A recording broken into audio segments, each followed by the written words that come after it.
Շաքիի ջրվեժում երեխայի սեռի որոշման արարողության գենդեր փարթի կազմակերպիչը հայտնաբերվել է եւ ենթարկվել վարչական պատասխանատվության, հայտնել է շրջակա միջավայրի նախարարությունը։ Ջուրը գունավորելու համար օգտագործվել է սննդային հավելում համարվող գունանյութ։ Ջրից նմուշ են վերցրել լաբորատոր փորձաքննությամբ ստուգելու ջրի որակը։ Եթե հայտնաբերվի, որ ջրային ռեսուրսին վնաս է հասցվել, կազմակերպիչը կվճարի նաեւ դրա համար, վստահեցրել է շրջակա միջավայրի նախարարությունը։ Տևական դադարից հետո Հայաստանի վարչապետը կառավարությունում վերսկսել է հանդիպումները պաշտոնյաների հետ։ Նիկոլ Փաշինյանը Facebook-ի էջում տեսանյութ է հրապարակել, թե ինչպես է սկսում աշխատանքային հանդիպումը անվտանգության խորհրդի քարտուղար Արմեն Գրիգորյանի հետ։ Գրիգորյանի ձեռքին կարմիր թղթապանակ է, նշանակում է ներսում հույժ գաղտնի փաստաթղթեր են։ Հայաստանի կառավարությունն այս հանդիպան մասին տեղեկություն չի հայտնել։ Հայաստանի վարչապետը Facebook-ում նոր շարք է սկսել «Մի րոպե, մի բան ասեմ» խորագրով։ Առաջին էպիզոդում Նիկոլ Փաշինյանը պատմել է, որ Կոպենհագենի գագաթնաժողովի ժամանակ երկրներից մեկի ղեկավարը ասել է, որ ապատեղեկատվական տեխնոլոգիաներ կիրառողները սոցիոլոգիական հարցում են անցկացրել, պարզելու թե որ ոլորտի ապատեղեկատվությունն է հանրության վրա նեգատիվ ազդեցություն ունենում եւ նրանց տրամադրում պետության եւ կառավարության դեմ։ Պարզվել է, որ դրանք 4 ոլորտներն են, առաջինը ազգայնությունը կամ ազգայինությունը, երկրորդը եկեղեցին, երրորդը առողջապահությունը եւ դրա այլընտրանքային մեթոդները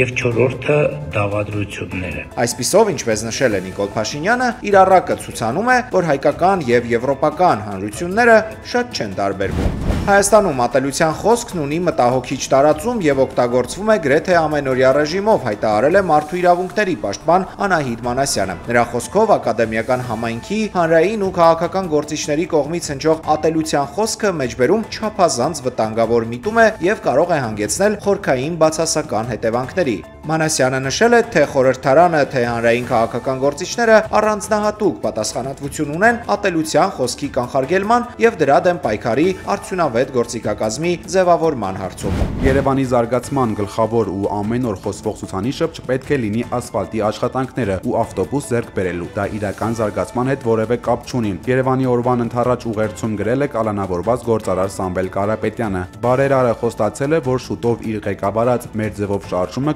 բազմաթիվ լուծումներ կառաջարկի մայրաքաղաքի խնդիրների համար։ Մեծ ներդրումների շնորհիվ Երևանը դարձնելու ենք համահայկական մայրաքաղաքին արժանի քաղաք, շքեղ մեգապոլիս, որը կլինի միաժամանակ ապրելու եւ աշխատելու համար հարմարավետ քաղաք, գրել է Սամվել Կարապետյանը։ Նա նշել է, որ կառաջարկեն նաեւ մեծ ներդրումային ծրագրեր քաղաքի բնակարային ֆոնդի թարմացման համար, իսկ տրանսպորտի հասանելիությունը եւ մատչելիությունը քաղաքին ըստ Կարապետյանի ապահովի ավելի դինամիկ շարժ։ Անելու ենք այնպես, որ Երևանի ստացվող նորությունները հիմնականում վերաբերեն ոչ թե հերթական կրպակի քանդմանը, այլ զարգացման առումով նոր նվաճումներին, նոր իրագործված խոշոր ծրագրերին աշխարհի լավագույն մայրաքաղաքների օրինակով, հայտարարել է Սամվել Կարապետյանը։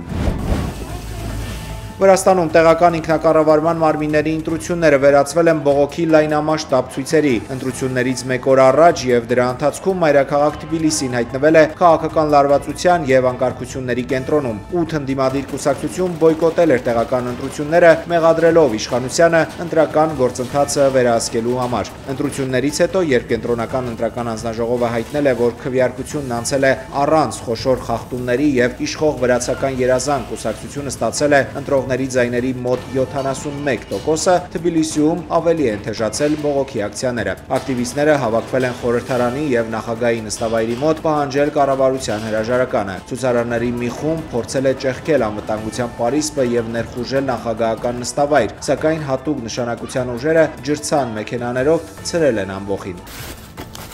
Վրաստանի պետական անվտանգության ծառայությունը Թբիլիսիում հայտնաբերել եւ առգրավել է մեծ քանակությամբ զենք ու պայթուցիկ նյութեր, որոնք նախատեսված էին ընտրությունների օրը հնարավոր դիվերսիաներ կազմակերպելու համար։ Վրաստանի վարչապետ Իրակլի Կոբախիձեն մեղադրել է Եվրամիությանը երկրի ներքին գործերին միջամտելու եւ անկարգություններ հրահարելու համար։ Բոլոր մեղադրանքները հերքել է Եվրամիության ներկայացուցիչը, նկատելով, որ կազմակերպությունն անգամ իր դիտորդներին չի գործուղել ընտրությունների ընթացքին հետևելու համար։ Եվրոպայում եւ Մեծ Բրիտանիայում զանգվածային բողոքի ցույցեր են ի աջակցություն Պաղեստինի եւ ընդդեմ Իսրայելի։ Ես դեմ եմ ցեղասպանությանը կոչերով մարդիկ փողոց են դուրս եկել Փարիզում, Բարսելոնայում, Հռոմում, Լիսաբոնում, Լոնդոնում։ Խաղաղ ցույցերն ավարտվում են բախումներով ոստիկանության հետ։ Մարախլապատ Ալբիոնի երկրում ձերբակալվել է մոտ 500 ցուցարար։ Փարիզում ցուցարարները պարզել են Պաղեստինի դրոշը եւ վանկարկել ազատություն Գազային։ Հավաքվածներին ցրելու համար իրավապահները արցունքաբեր գազ են բաց թողել, ձերբակալել մի քանի մարդու։ Բարսելոնայում ավելի քան 70,000 մարդ փակել է փողոցներ։ Ոստիկանների հետ բախման ժամանակ ցուցարարները սկսել են կոտրել խանութների ապակիները։ Համասը, Իսրայելը եւ ԱՄՆ-ն համաձայնել են հրադադար կնքել։ Այսօր Եգիպտոսում տեղի կունենան բանակցություններ, որի ընթացքում կքննարկվի ԱՄՆ նախագահ Դոնալդ Թրամփի 20 կետանոց ծրագիրը։ Բացի հրադադարի սահմանումը, կողմերը նաեւ քննարկելու են գերեվարվածների ազատման եւ բանտարկյալների փոխանակման հարցերը։ Թրամփը հայտնել է, որ բանակցությունները պետք է ընթանան մի քանի օր եւ առաջին փուլը նախատեսվում է ավարտել այս շաբաթ։ Նա զգուշացրել է Համասին վատ հետևանքների մասին, եթե հրաժարվի փոխանցել Գազայի վերահսկողությունը եւ կոչ արել Իսրայելին ժամանակավորապես դադարեցնել ռմբակոծությունները, սակայն վերջին օրերին Գազայում շարունակվել են հարվածներ, տասնյակ մարդիկ են զոհվել։ Իսրայելի եւ պաղեստինյան Համաս շարժման միջև բանակցությունները չեն նշանակում պատերազմի ավարտ եւ Գազայի հատվածի կառավարման մարմնի ստեղծումը որոշ ժամանակ կպահանջի, հայտարարել է ԱՄՆ պետքարտուղար Մարկո Ռուբիոն։ Ըստ նրա, հնարավոր չէ 3 օրում Գազայում ստեղծել կառավարման մարմին, որը կապված չլինի Համասի հետ։ Ռուբիոն ասել է, որ Գազայի հատվածը կառավարելու է տեխնոկրատներից կազմված պաղեստինյան խումբը։ Եվրոպական օդակայաններում շարունակվում են մեկը մյուսի հետևից չեղարկվել քաղաքացիական օդանավերի թռիչքները ԱԹՍ-ների պատճառով։ Վերջին միջադեպը տեղի է ունեցել Նորվեգիայում անցած գիշեր։ Norwegian Air ավիաընկերության օդաչուն ոստիկանության հայտնել է, որ կեսգիշերից հետո Օսլոյի օդակայանին մոտենալիս նկատել է 3-ից 5 անօդաչու թռչող սարք։ Ոստիկանությունը տեղեկությունը չի հաստատել եւ առավոտյան Օսլոյի օդակայանի աշխատանքը վերականգնվել է։ Հոկտեմբերի 3-ին եւ 4-ին գերմանական Մյունխենի օդակայանը ստիպված էր 2 գիշեր անընդմեջ դադարեցնել աշխատանքը ԱԹՍ-ների պատճառով։ Դրանից առաջ Կոպենհագենի եւ Դանիայի այլ օդակայանների օդային տարածքում նկատվել էին անօդաչուներ։ Սեպտեմբերին նմանատիպ միջադեպ գրանցվել էր նաեւ Լեհաստանում այն օդակայանի մոտ, որը Ուկրաինային օգնություն հասցնելու կարևոր լոգիստիկ հանգույց է։ Չնայած ապացույցների բացակայությանը, Եվրոառաջնորդները պնդում են, թե Եվրոպայի երկնքում հայտնվող անօդաչուների հետքերը տանում են Ռուսաստան։ Գերմանիայի կանցլեր Ֆրիդրիխ Մերցն է հայտարարել, որ Գերմանիայի եւ Դանիայի օդային տարածքում վերջին շրջանում հայտնված ԱԹՍ-ների մեծ մասի հետևում ամենայն հավանականությամբ կանգնած է Ռուսաստանը։ Владимир Владимирович, а зачем вы в Данию столько дронов посылаете? Не буду больше. Դաշնության ղեկավարն անցած շաբաթ հայտարարել էր, որ Ռուսաստանը չունի այդքան հեռու թռչող ԱԹՍ-ներ եւ ակնարկել էր, որ անօդաչուներ բաց թողողները հենց տեղի բնակիչներ են, որոնք չարկատակներ են անում եւ զվարճանում։ Notre propre sécurité de ce que nous voulons. Ֆրանսիայի վարչապետ Սեբաստիան Լկորնյուն պաշտոնը ստանձնելուց ընդամենը 3 շաբաթ անց հրաժարական է տվել։ Պատճառը կառավարության կազմի նկատմամբ դժգոհության մեծ ալիքն է։ Սա ոչ միայն քաղաքական ցնցում է, այլև խորքային հարցեր է առաջացնում Ֆրանսիայի կառավարական համակարգի ճկոնության եւ հանրային վստահության վերաբերյալ։ Նախագահ Մակրոնի ներկայացրած նախարարների նոր կազմը ըստ վերլուծաբանների չի համապատասխանում հանրության սպասելիքներին։ Այն զայրացրել է ընդդիմությանը եւ նախագահի գործընկերներին։ Մի մասը համարել է կառավարությունը չափազանց աջակողմյան։ Ֆրանսիայի նախագահ Էմանուել Մակրոնը ընդունել է Լեկորնյոյի հրաժարականը։ Վերջին 2 տարում Ֆրանսիան 5-րդ վարչապետն է փոխում։ Հրաժարականից անմիջապես հետո ֆրանսիական ընդդիմությունը կոչ է արել Մակրոնին հրատապ արտահերթ խորհրդարանական ընտրություններ նշանակել։ Մոլդովան պաշտոնապես դարձել է Եվրոյով վճարումների միասնական տարածքի SEPA-ի մաս։ Մոլդովայի ինտեգրումը պատմական պահ է ազգային ֆինանսական համակարգի համար եւ հաստատում է երկրի եվրոպական ուղին, հայտարարել է ազգային բանկի նախագահ Անկա Դրագուն։ Մոլդովայից միջազգային փոխանցման արժեքը մինչև միացումը կազմել է 20-ից մինչև 200 եվրո։ Մոլդովացի արտահանողները տարեկան շուրջ 20 միլիոն եվրո կխնայեն Եվրամիության հետ առևտուր անելիս։ Վճարային միասնական տարածքի մասնակցի կարգավիճակ է ստացել մոլդովական 8 բանկ։ Շուտ կա, շուտ փրկեմ ես ջիրաններից, ես ինչ է մեր վիճակը։ Փոխանցեք իմ խոսքերից, Գյումրու ծեր մանկավարժ։ Գյումրեցի տարեց մանկավարժի սրտառուչ խոսքը մեր ձևով շարժման համակարգող Նարեկ Կարապետյանին դարձավ հանրապետական մեդիայի շաբաթօրյա լրահոսի գլխավոր կողմնորոշիչը։ Լրատվականների ուշադրությունը գրավեց Գյումրին։ Հանրապետության երկրորդ քաղաքը նշում էր իր օրը։ Առավոտյան մարդաշատ էր հատկապես հայրաքաղաքի Հասմիկ Կիրակոսյան 34 հասցեն։ Այստեղ մեր ձևով ժողովրդական շարժումը բացեց առաջին մարզային գրասենյակը։ Պես ասում են իգործ։ Կարևորը որ փակ կաբինետներ չեն։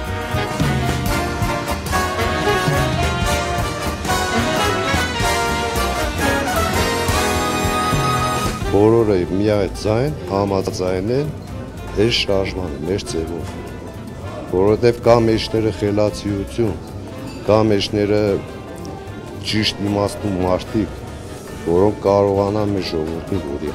Շատ կարևոր է ու բրավո, որ մեր ձևով այս գրասենյակը բացեցին։ Շարժումը պետք է ուղի անցնի, հետո արդեն քաղաքական միավոր ստեղծելու մասին խոսեք։ Երբ կլիներ։ Մենք կարծում ենք, որ հունվարին արդեն կարող ենք քաղաքական միավորի մասին պրոցեսները սկսել, իսկ շարժման ուղին մենք հետագայում կներկայացնենք, թե ինչ է կատարվել այս մեկ ամսվա ընթացքում եւ ինչ աշխատանքներ են կատարվել շարժման անդամների եւ հազարավոր կամավորների շնորհիվ մեր երկրում։ Գրասենյակն այսօրվանից բաց է բոլորի համար, պատրաստ լսելու առաջարկներ, թե ինչպես անել, որ Գյումրին նոր վերածնունդ ապրի։ Մեր ձևով շարժման հիմնադիր Սամվել Կարապետյանի ծրագրերի մասին մի քանի տասնամյակ է խոսում են Գյումրիում։ Դրանք շարունակվում են նաև հենց հիմա, երբ ազգային բարերարը անազատության մեջ է արդեն 110 օրից ավելի։ Վառեմ Մարեմի շենքն է, որ փլուզումից փրկել է Տաշիր բարեգործական հիմնադրամը եւ հիմա երկրորդ կյանք է տալիս քաղաքի այցեքարտերից մեկին։ Ինչպես դա արեց 2019-ին, վերակառուցեց ու գյումրեցիներին նվիրեց Սիրեմ Գ պուրակը։ Նախատեսում ենք վադագույն դեպքում 24 ամսում ամբողջական արդեն վերանորոգված վիճակով բացել դռները։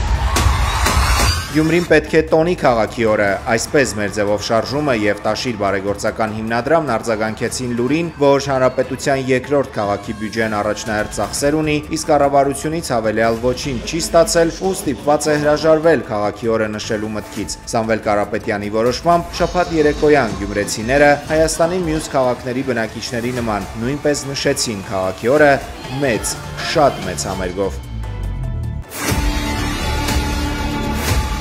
Շատ լավ միջավայր, ուրախ տրամադրություն, վերստի կազմակերպիչների։ Յուրահատուկ օր է, չեմ փոշմանում, որ եկել եմ, կարծիքով ցանկացած քաղաքի համար շատ կարևոր է քաղաքի օրը նշելը եւ այս տոնախմբությունը հաստատ բոլորիս մտքում կմնա, շատ վառ հիշողություն մեր քաղաքի համար նույնպես։ Կարելի է առանձնացնել, որ ամբողջ գյումրեցիները միավորվել են եւ այս տոնը միասին են նշում։ Շատ լավ է կազմակերպված, իրոք շատ կարևոր է, որովհետեւ Աշխարհում չգրված մի կանոն կա, այդ մասին բեմից հիշեցրեց Գյումրու քաղաքապետ Վարդան Ղուկասյանը։ Եթե ուզում ես ճանաչել այդ երկիրը, գնա երկրորդ քաղաք։ Վրացուն ճանաչելու համար պետք է գնալ անպայման Քութայիսի։ Ռուսին ճանաչելու համար պետք է գնալ Պետերբուրգ։ Ֆրանսիացուն ճանաչելու համար պետք է գնալ Մարսել։ Հային ճանաչելու համար պետք է գալ Գյումրի, Ալեքսանդրապոլ, Կումայրի, Լենինական, Բորիսկական, հայկական ակունքների մոտ լինեք։ Քաղաքի օրը Ղուկասյանը կիսած սրտով է նշում, քանի որ ծնունդով Գյումրիից երկու արքեպիսկոպոսները Միքայել եւ Բագրատ սրբազանները կալանավորված են։ Ամոթ ձեզ ու ամոթ ձեզ 65 տարեկան եմ, բայց չեմ տեսել, որ եպիսկոպոս կամ հոգևորական ուրեմն ակսորեն։ Անսպասելի ավարտվեց Վարդան Ղուկասյանի ելույթը։ Գյումրու քաղաքապետը սկսեց երգել։ Ես արամն եմ, քաչարամ, ինձ տանում է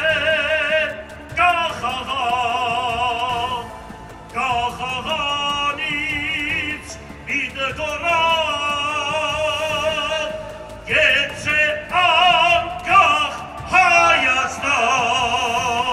Թող այս համերգը դառնա խոստում, որ մենք չենք թողնի Գյումրին մոռացվի եւ անտարբերությունը հաղթի։ Այս խոսքերով բեմից իր համակարգացիներին դիմեց մեր ձևով շարժման անդամ Ռուբեն Մխիթարյանը։ Սիրելի գյումրեցիներ,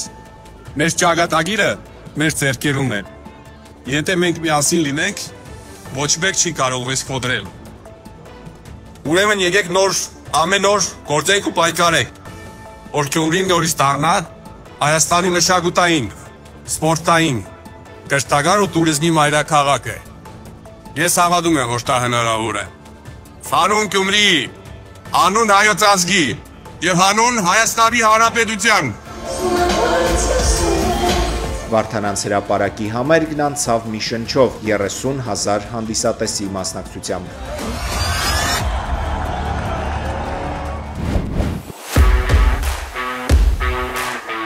Առաջին անգամ Հայաստանում reality dating show է նկարահանվել YouTube-ի համար։ Այդ առիթով Cinemastar կինոթատրոնում Monk 3 YouTube-յան ալիքը մեծ շնորհանդես էր կազմակերպել շոուի հերոսների, հեղինակների եւ հաղորդավարների մասնակցությամբ։ Միանշանակ պետք է նշեմ ֆորմատը ինքնին արդեն տարբերվող է, որտեղ հայ իրականության ու մեդիայի մեջ չկա այս ամեն ինչից, նմանատիպը նույնիսկ, եւ միանշանակ սկսած գույներից, կոստյումներից, վերջացրած ժամադրությունների լոքեյշններով, մասնակիցների տարբեր լինելով ու իրենց միասին գտնվելու այդ անհնարինը հնարին դարձրածով։ Առաջին հայկական reality dating show-ին մասնակցելու հայտ է ուղարկել մի քանի հազար մարդ։ Ամիսներ տևած հարցազրույցներից հետո ընտրվել են 12 լավագույնները։ Մասնակիցների ընտրությունը իր հերթին առաջացրել է շատ մեծ դժվարություններ, հասկանալի պատճառներով, որտեղ Հայաստանում նկարահանել reality show, Հայաստանում նկարել աղջիկ տղա բաց հարաբերությունների մասին կոնտենտ, դա ինքնին մեծ բարդություն է իրենից ներկայացնում, բայց ի պատիվ մեր մասնակիցների, ի պատիվ մեր թիմի եւ ի պատիվ շատ մանրակրկիտ անցկացված քասթինգի մենք կարողացանք դրան հասնել։ Մասնակիցները շոուի ընթացքում ոչ միայն փորձելու են իրենց երկրորդ կեսին գտնել, այլև մրցելու են 20 միլիոն դրամ մրցանակի համար։ Նախագծի ստեղծագործական թիմը հնարավորություն է տալիս, որպեսզի հեռուստադիտողները նույնպես դառնան հաղորդման մասնակից։ Հաջողակները կշահեն iPhone-ներ։ Հանգստյան օրերին Monk 3 YouTube-յան ալիքում արդեն հրապարակվել են Սիրասուն reality dating show-ի առաջին 2 էպիզոդները։ Շուտով այս reality-ին եւ Monk 3-ի մյուս նախագծերը կցուցադրվեն նաեւ 21 TV-ի եթերում։ Առայժմ։ Մինչ հանդիպում։